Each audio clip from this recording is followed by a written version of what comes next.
అందరికీ నమస్కారం. ఈరోజు మనం ఏకాదశి ఉపవాసం గురించి తెలుసుకుందాం. ఏకాదశి అంటే 11 అని అర్థం. మొత్తం ఇంద్రియములు 11. ఈ 11 ఇంద్రియాలలో 5 పంచేంద్రియాలు: కళ్ళు, ముక్కు, నాలుక, చెవులు, చర్మం. 5 కర్మేంద్రియాలు: నోరు, చేతులు, కాళ్ళు, ఉపస్థం, గుదము మరియు మనసు అనేది ఒక ప్రత్యేకమైనటువంటి ఇంద్రియం. ఉపవాసం అంటే దగ్గరగా ఉండడం. ఎవరికి అంటే భగవంతుడికి. ఏకాదశి ఉపవాసం అంటే 11 ఇంద్రియాలను నియంత్రణ చేయడం ద్వారా భగవంతుడికి మనం దగ్గరగా ఉండడం అన్నమాట. మరి ఉపవాసానికి ఆహారం తీసుకోకుండా ఉండడానికి ఏమిటి సంబంధం? చాలా దగ్గర సంబంధం ఉంది. అది ఎలాగంటే 11 ఇంద్రియములలో కీలకమైనది మనసు. మనసు అనగానేమి అని మనం ప్రశ్నించుకొని శోధిస్తే మనం తీసుకునే ఆహారమే మన మనసు అనే విషయం తెలుసుకోగలుగుతాము. మరి మనం నోటితో తీసుకునే అన్నంతో మాత్రమే మనసు ఏర్పడుతుందా? లేదు. మొత్తం 10 ఇంద్రియముల నుండి గ్రహింపబడే ఆహారం ద్వారా మనసు ఏర్పడుతుంది. అందుకే ఉపవాసం అంటే ఆహారం తీసుకోకపోవడం అని కూడా అర్థం. ఇప్పుడు అసలైన ఏకాదశి ఉపవాసం ఎలా చేయాలో తెలుసుకుందాం.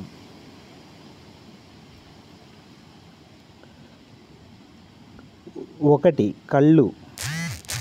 కళ్ళకు ఏది ఆకర్షణీయంగా కనపడితే మనసు అటు వెళుతుంది. కాబట్టి కళ్ళకు సినిమాలు, సీరియళ్ళు వంటి ఆహారం కాకుండా దీపం, ధ్యానం, అగ్నిహోత్రం వంటి ఆహారం కళ్ళకు ఇవ్వడం ద్వారా భగవంతుడికి మనం దగ్గరగా ఉండవచ్చు.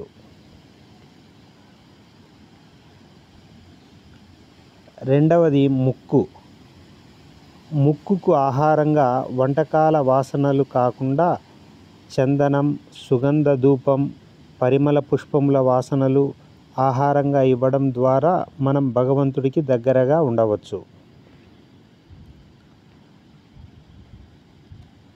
మూడవది, నాలుకకు ఆహారంగా వండినవి అన్నం, టిఫిన్, టీ, కాఫీ ఇలాంటివి కాకుండా అమృత ఆహారం అనగా వండనివి అయిన ఫలాహారాలు అనగా టెంకాయ, చెరుకు, క్యారెట్, కీరకాయ ఇలా వివిధ రకాల పళ్ళు వంటి ఆహారం మితంగా ఇవ్వడం ద్వారా మనం భగవంతుడికి దగ్గరగా ఉండవచ్చు.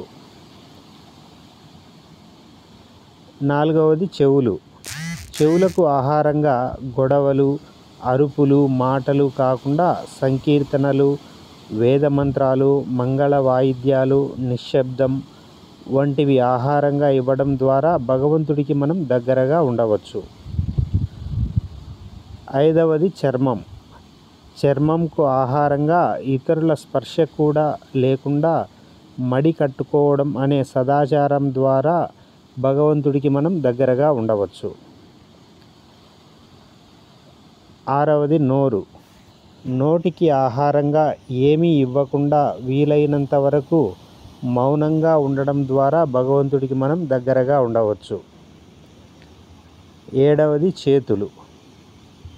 చేతులకు ఆహారంగా సంపాదన పనులో, సెల్ ఫోనులో కాకుండా భజనలు, పూజలు వంటివి ఆహారంగా ఇవ్వడం ద్వారా భగవంతుడికి మనం దగ్గరగా ఉండవచ్చు. ఎనిమిదవది, కాళ్ళతో గుడికి వెళ్ళడం, ప్రదక్షిణలు చేయడం, పద్మాసనం వంటి వాటి ద్వారా భగవంతుడికి మనం దగ్గరగా ఉండవచ్చు.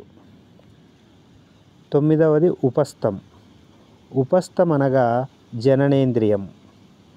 కామపరమైన ఆలోచనలు ఉంటే భార్య లేదా భర్తకు దగ్గరగా ఉండాల్సి వస్తుంది. కావున నిగ్రహం వహించి బ్రహ్మచర్యం పాటించడం ద్వారా భగవంతుడికి మనం దగ్గరగా ఉండవచ్చు. 10వది గుదము. పైవన్నీ పాటించడం ద్వారా భగవంతుడికి దగ్గరగా ఉండాలంటే విరేచనాలు వంటివి కాకుండా ముందు రోజు ఆహారం విషయంలో జాగ్రత్తగా ఉండాలి.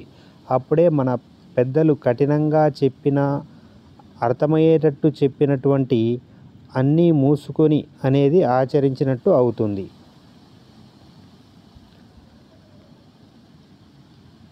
చివరిది అయిన 11వ ఇంద్రియం మనసు. మనసుకు ఆహారంగా అనవసర ఆలోచనలు, ఆందోళనలు, ఉద్దీపనలు, భావోద్వేగాలు, ఉద్రేకాలు వంటివి కాకుండా భగవత్ చింతన ఆహారంగా ఇవ్వడం ద్వారా భగవంతుడికి మనం దగ్గరగా ఉండవచ్చు. ఇలా 11 ఇంద్రియములను నియంత్రించడమే ఇంద్రియ నిగ్రహం అవుతుంది.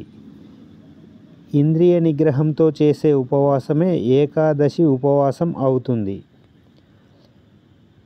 ఇలాంటి ఉపవాసం వల్ల శారీరక ఆరోగ్యం, మానసిక ప్రశాంతతలే కాకుండా కుటుంబ, సాంఘిక, సామాజిక, ఆర్థిక, ఆధ్యాత్మిక ప్రయోజనాలు ఎన్నో ఉన్నాయి. అవన్నీ చెబితే అర్థమయ్యేవి కావు, ఆచరిస్తేనే అనుభవంలోకి వస్తాయి. మరి ఇప్పుడు ముక్కోటి ఏకాదశి కాదు కదా అని బాధపడనవసరం లేదు. నెల 2 ఏకాదశులు వస్తాయి. ప్రతి ఏకాదశికి ఉపవాసం ఉండవచ్చు. ఏకాదశి ఉపవాస ఫల ప్రాప్తిరస్తు. ఓం నమో వెంకటేశాయ.